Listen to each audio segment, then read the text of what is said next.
Les petites balades, on va suivre notre guide. Et mon guide, l'éclairé, le professeur Jean Sébastianus, puisque nous sommes dans la ville de Nostradamus. Où es-tu passé, mon Jean-Seb?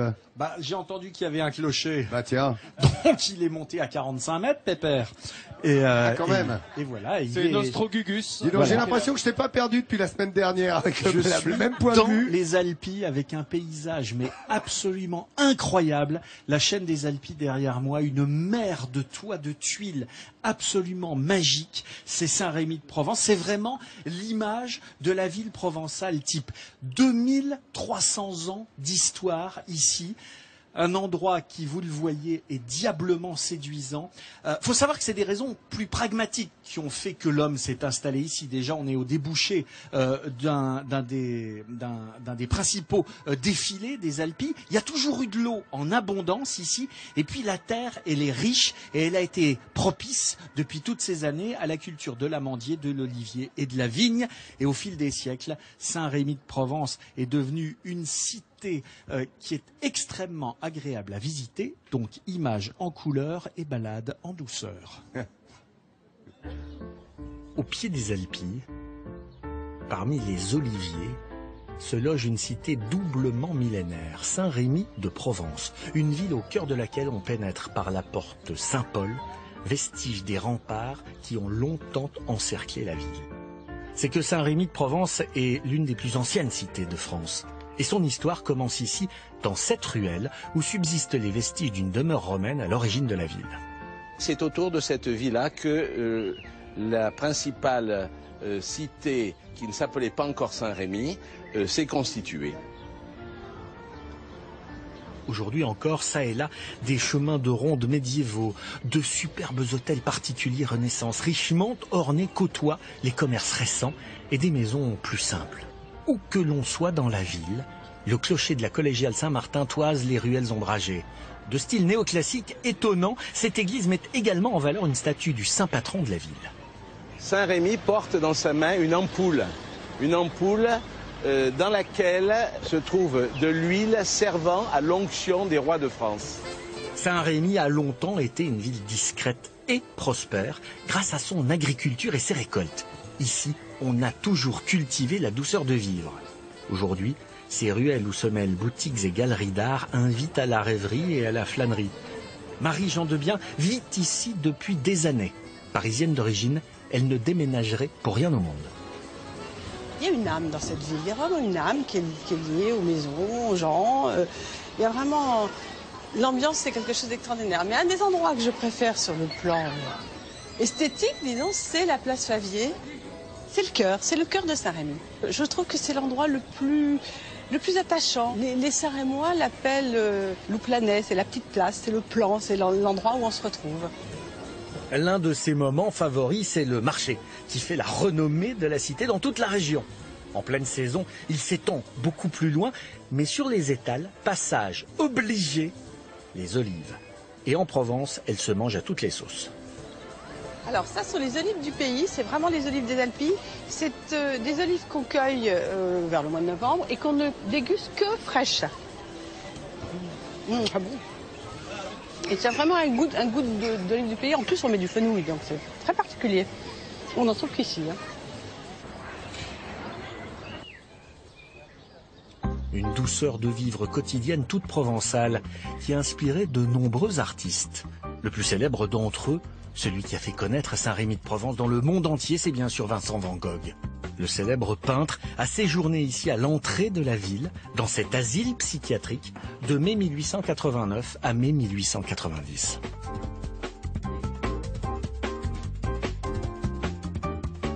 Sa chambre, bien, il n'en aura non pas une, mais 3, même 4 malheureusement. Une pour dormir, une deuxièmement pour créer, une troisième pour stocker ses tableaux, et malheureusement une quatrième, c'est ce que dans les hôpitaux psychiatriques on appelle les chambres d'isolement, puisqu'il va présenter quelques crises. Le docteur Boulon est l'actuel directeur médical de la clinique. Depuis plus de 200 ans, cet ancien monastère sert d'établissement psychiatrique, mais il reste un lieu ouvert. En effet, son superbe cloître du XIIe, incroyablement préservé, se visite, tout comme l'essentiel des 10 hectares de jardin. On dit il faut être fou pour créer, je ne suis pas du tout d'accord avec ça. Il faut d'abord être dans un environnement où on se sent bien. Et ici, c'était plus que favorable, c'était une offrande. En 13 mois, le peintre va produire près de 150 tableaux, les dormeurs, les cyprès, la sieste. Et juste à côté des lavandes, voilà le champ de blé qu'il voyait depuis sa chambre et qu'il a maintes fois reproduit. Mais c'est derrière cette porte, à l'abri du regard des visiteurs, que Vincent Van Gogh a puisé le plus gros de son inspiration. L'immense jardin de l'institution offre une sérénité et une palette de couleurs infinies. D'ailleurs, c'est durant sa retraite ici que Vincent Van Gogh va peindre l'un des tableaux les plus chers de tous les temps. Un indice ? Eh oui, les iris, qui poussent par centaines dans les jardins de Saint-Paul-de-Mosole. Non loin de là, un autre havre de paix, comme seule la Provence sait en offrir. Bienvenue au château de Roussan. Ancienne bastide du XVIIIe, demeure bourgeoise provençale, réhabilitée en hôtel-restaurant par un propriétaire appliqué. Vous voyez comme c'est beau quand vous arrivez là, sur ce château éclairé comme il est maintenant. Le château est dans la famille de Philippe Roussel depuis 130 ans. Des centaines de mètres carrés répartis sur 3 niveaux qu'il a soigneusement restaurés, de la bibliothèque aux chambres, avec son lot de découvertes, comme ici où le plâtre a notamment révélé de superbes plafonds à la française à la peinture encore intacte. Et cette fresque. Et ça n'a pas été repeint, il ne faut pas croire. À l'extérieur, couvé par des platanes classés hauts de 25 mètres, un parc sobre et agréable de 6 hectares. Un jardin de loisirs, laissé en prairie, on appelle cela un jardin à l'anglaise. Et plus loin, un bassin d'ornement et luxe incroyable pour l'époque, une serre de 1850. Vous voyez déjà ici s'il fait chaud.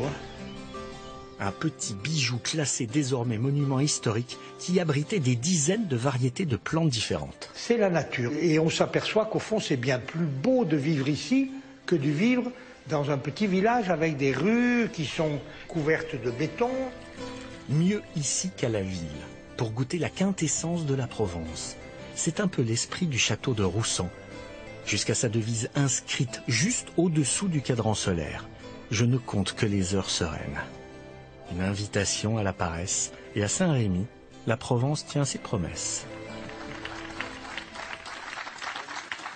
Là, vous voyez à l'image les lions d'Arles, avec juste en dessous le clocher de Saint-Paul-de-Mosole, là où Van Gogh est resté pendant quelques mois, là où il a peint frénétiquement quelques-uns de ses tableaux les plus célèbres, avant de remonter sur Paris et de se suicider à Auvers-sur-Oise en juillet 1890.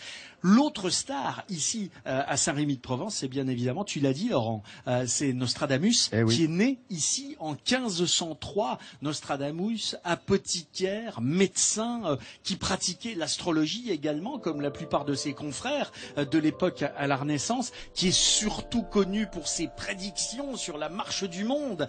Il était le protégé de Catherine de Médicis, il a été le conseiller du roi à partir de 1564, et l'une de ses prophéties les plus célèbres, c'est celle de la première centurie, le quatrain 35.